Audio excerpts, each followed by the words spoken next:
And in this video, I'm going to be sharing with you my own personal opinion on what I believe may have happened to the missing mother of two, Nicola Bulley. Firstly, let's take a look at the following news clip. Despite the police's thorough search, there is one blind spot. So this is the only path out of this whole area that's not covered by a CCTV camera. So if she came out of this way, where did she go at this point? So that was a recent news piece put out by the BBC discussing in a little bit of detail one area that is not covered by CCTV and how it correlates and connects to the disappearance of Nicola Bulley. What I believe, however, that people are failing to really grasp is that this area is by far the most important area in terms of Nicola Bulley's disappearance. We've heard about multiple cameras, multiple entry and exit points, cameras that are working, cameras that are not working, blind spots here, blind spots there. What people are failing to grasp is that we need to be focusing on that towpath. Why is that towpath so important? It's Nicola Bulley's entry and exit point. How do we know that? Take a look back at her previous walks that she has done in that location. She always enters via the same area and exits via the same way that she came in. She's not walking in and then leaving via the top field. She's not doing any of that. And you can ask yourself, well, why is that? Quite obviously because her car is parked in the car park of the primary school. Now, my first thought when taking a look at this was, well, maybe Nicola took the long way round. Maybe there are multiple entry and exit points for Nicola to have left by, back toward the car. But what we need to remember here is the car is actually parked the other side of the river wire. So really, Nicola, unless she's going to exit via the top field and take the long way around along a busy main road, which I don't believe is particularly feasible, considering that none of her Strava routes actually show her taking that route in the past, you have to believe that she would head back the way that she entered, back over the bridge, back over the river wire, back toward where her car is parked. And I really don't find it particularly helpful when you have these news pieces put out here by the BBC, really sort of emphasising such words as, this is the only area not covered by CCTV cameras. The police have conducted a thorough search of the area. There are multiple cameras in this location, but none of them caught Nicola Bulley leaving this location. But they're failing to really emphasise the most important part here in the terms of where she would have exited her walk is not covered by CCTV. So then that leads me to the question, why were the police so adamant that she had fallen into the river? I would have put it across something a little bit like this. We believe that there's a high possibility that this individual has fallen into the river, but her normal exit point on her walk is not actually covered by CCTV. I mean, what that really tells us is that we don't know where she is. We don't know where she's gone. I mean, how can they keep doubling down, tripling down on this idea that she's fallen into the water when her obvious exit point is not covered by any cameras? For me personally, I really do feel that there has just been a massive lack of attention put on this particular towpath. We've got people looking at the upper field, we've got the eyewitness accounts, we've got newspaper articles discussing blind spots on this camera, blind spots on that camera, but no real emphasis on the most obvious point here. The fact that where she would exit her walk is not covered by CCTV. And for the police, as I just said earlier, to keep doubling down on this idea that she's fallen into the river in these press conferences, and in the same press conferences also saying that they've identified 700 drivers, they're approaching 700 individuals, we're looking for information, dashcam footage, etc. I mean, they don't even know, do they? Let's be perfectly honest here. The police don't even know, because they haven't even got that information at that point in time to make a true assessment on Nicola Bulley's whereabouts. Yet, they keep saying we're working on the hypothesis that she fell into the river, despite not having a working CCTV camera which would have captured her entry and exit point. Now, it's important that I make the next point incredibly clear to viewers of this video. What I am not saying is that Nicola Bulley's only entry and exit point is via the towpath. The only place she could have been abducted or attacked is on that towpath. That is what I am not saying. Why I'm putting such emphasis and focus on this particular area is that it really does tell us that we cannot be certain that she didn't leave without being seen, that she wasn't abducted without being seen by CCTV. That is what I'm saying here. We cannot be certain that she didn't leave via this entry and exit point unseen, which tells us we cannot be completely certain that she fell into the river. And it makes me wonder why. What piece of information do the police have that have made them so adamant that she fell into that river, despite experts actually attending the scene, conducting their own physical searches and saying, we don't believe she's here. We don't believe that she has ever entered this water. So let's take a look at what we do actually know at this point in time. The very bare bones, the very basics of this case as it stands at the present time. 8:43 a.m. Nicola walked along the path by the river Wyre towards the gate bench into the lower field, having dropped her children off at school. The key point to remember there is that that is where her car is parked. Naturally, after her walk, where is she going to be heading? Back towards the car, put the dog in the car, head back home or wherever she was due to be next. It's very important that we remember where her car is parked and where she would be heading after the walk. 8:47 a.m. approximately. A dog walker, somebody who knows Nicola, saw her walking around the lower field with her dog. Their two dogs interacted briefly before the witness left the field via the river path. 8:53 a.m. she sent an email to her boss. 8:59 a.m. she sent a message to a friend. 9:01 a.m. she logged into a Teams call. 9:10 a.m. approximately, a witness, somebody who knows Nicola, saw her on the upper field walking her dog Willow. And I think it's important that we stress here, 9:10 a.m. approximately. This is an approximate time. We don't know for certain if this was before 9:10. We don't know if it was maybe slightly afterward. But by all accounts, this was an elderly gentleman in his 70s walking a white fluffy dog. And what drew his attention to Nicola is the fact that her dog Willow was barking. Now, this is speculation. This is what I have heard. So don't take this as the gospel truth. But I have heard that what drew his attention to Nicola was the fact that Willow was barking, which is now leading people to believe, or the possibility that maybe there was some sort of altercation at the upper field. Is that why Willow was barking? Willow doesn't normally bark, we've also heard. Again, speculation on my behalf here. But this area could be quite telling in the future. The upper field is really the last place that Nicola is viewed or seen by a witness. 9:20 a.m. her phone was back in the area of the bench. 9:30 a.m. the Teams call ended, but Nicola stayed logged on.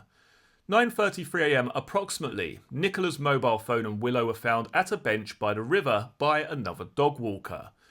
Okay, so let's touch upon this 9:33 a.m. time period. This is when a female dog walker comes across Willow running free. There's a harness and phone found near the bench. And this lady, again this is speculation at this point, but by all accounts this lady ties the dog up with either twine, string or a rope. There's a multitude of different objects which have been mentioned, but she ties the dog up with some kind of object, possibly a rope. And I've heard a lot of people say, why did she use a rope? Why is this woman walking around with rope in her pockets? Why didn't she use the harness?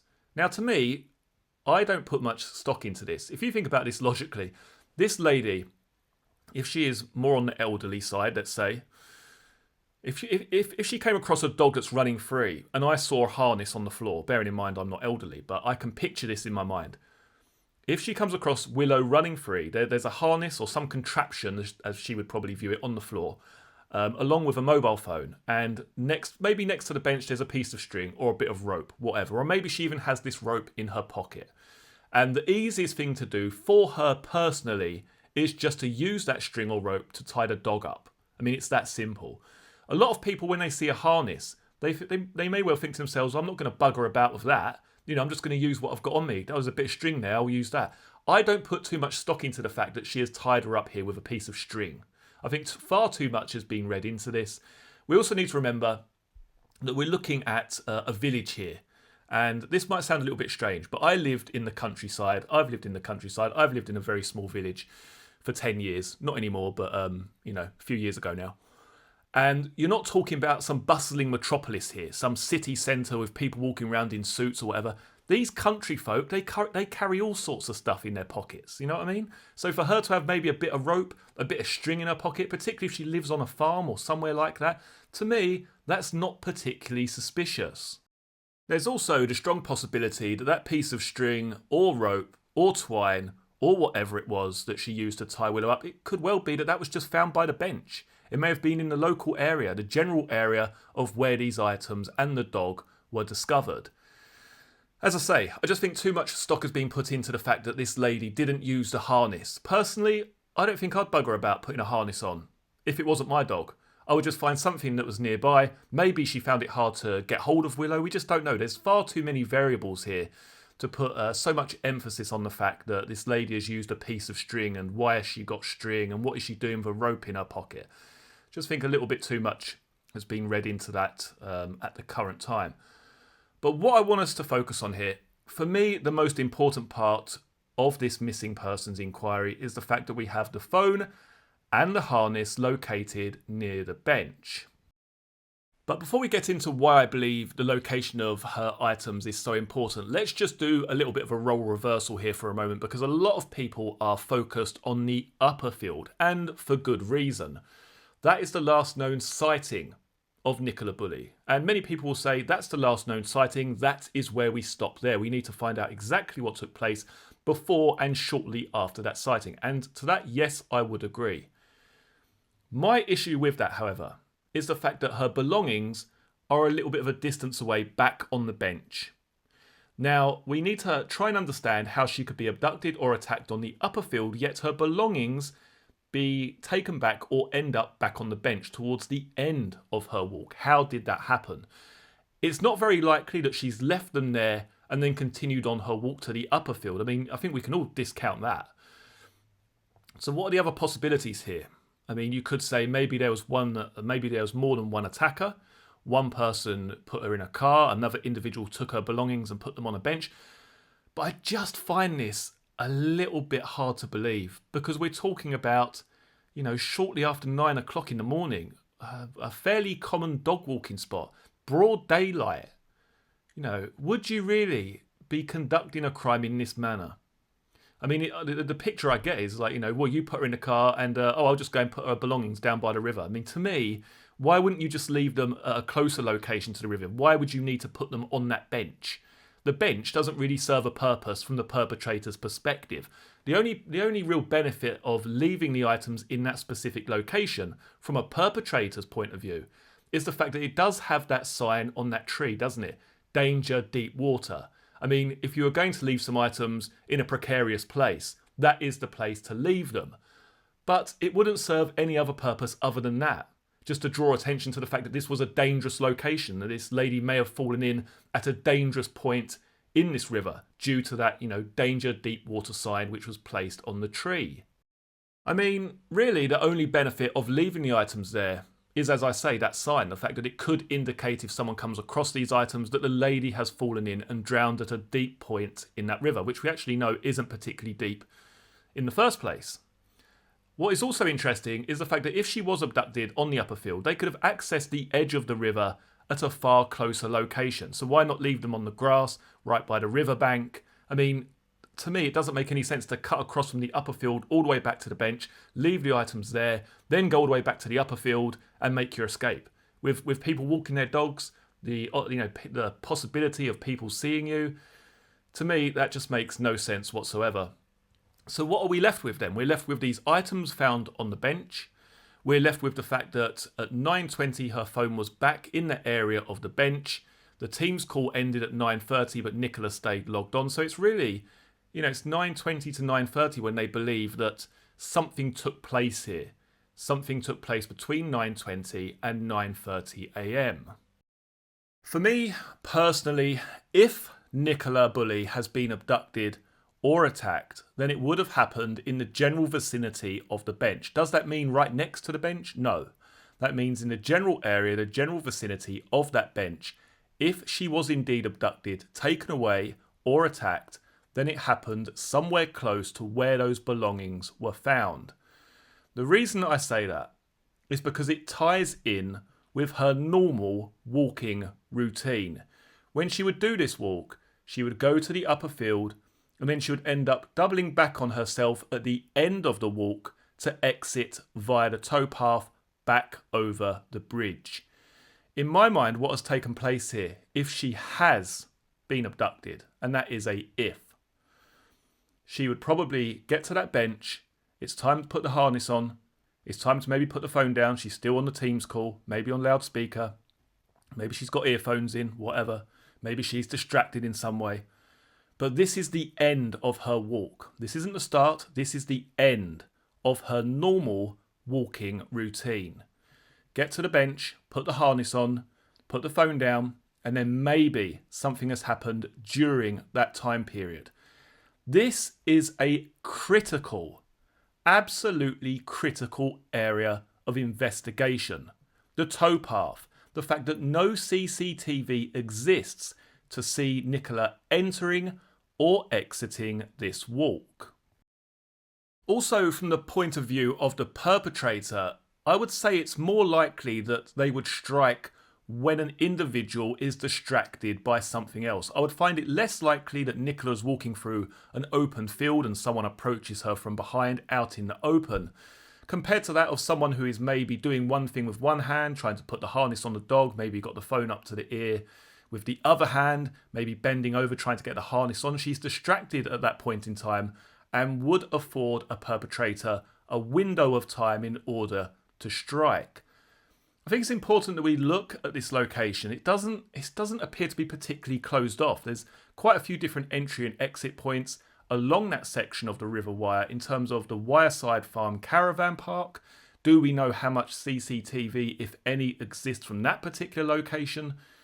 And as I say, we need to focus on where these items were found. A lot of people say, well, I believe they are a decoy, but then you need to explain how Nicola gets from the top field down to the bottom field, or who places those items from the top field down in the bottom field on the bench. To me, that's just too much hassle. No one is going to do that, particularly when you could leave those items next to the river again, but at a much closer location to the upper field. It makes no sense whatsoever to actually cut all the way across back down to the bench in order to leave those items. You would just leave them close to the riverbank, in the grass, closer to the upper field location, if you were in fact to leave those items there as a decoy. Now, I don't know how much emphasis from police has been put on this Wyreside Farm caravan park, but I would imagine at some point in time that caravan park needs to be looked into in a very thorough and complete manner, particularly if we still have no signs of Nicola Bulley in the coming week or so. A very, very perplexing case, a very, very strange and odd disappearance here, this mother of two. Very, very strange. My most likely hypothesis, if she was abducted, as I say, is that it's taken place near the vicinity of that bench area. And I cannot stress enough, why has there not been so much focus on the fact that the normal exit point for Nicola Bulley is not covered by CCTV? Why have they not made a big deal out of that? To me, that is very, very strange, incredibly strange. It's not as if the police have come forward and said, we're working on a number of hypotheses here. One is that she's left, the second that she's been abducted, and the third that she's fallen into the river. They've just focused, I wouldn't say they've solely focused on the fact she's fallen in a river, because they are probably working behind the scenes. But they've given the public the impression that by far their main priority, their main focus in this investigation is the fact that Nicola Bulley fell into the river. But they have at no point in time made a real statement and said, by the way, where she normally exits her walk and where she actually started her walk, oh yeah, by the way, that's not actually covered by CCTV, so we can't be sure that someone hasn't taken her. We can't be sure, but we are looking for information. We've found 700 vehicles that we've approached. They haven't taken that approach here, have they? Not in the slightest. Not in the slightest. It's actually taken me the best part of 2 weeks to figure out categorically that this part of her walk is actually not covered by CCTV. Now, if someone who has a true crime channel needs to go to that extent to find out that information, then there's a bit of a gap here. There's a void in the information, isn't there, that's being put out there by mainstream media and the police. Why is there no real focus on the fact that the most important place which would need a CCTV camera to capture her walk, why is there no discussion that that does not exist? Anyway, do leave your own thoughts and theories down in the comment section below. I'll be sure to check those out. And as always, many thanks for joining me for this particular video. If you enjoyed this content, please do give it a thumbs up before you leave and subscribe to the channel below to be notified of future releases. And I look forward to seeing you all again in the next video. Take care. Cheers.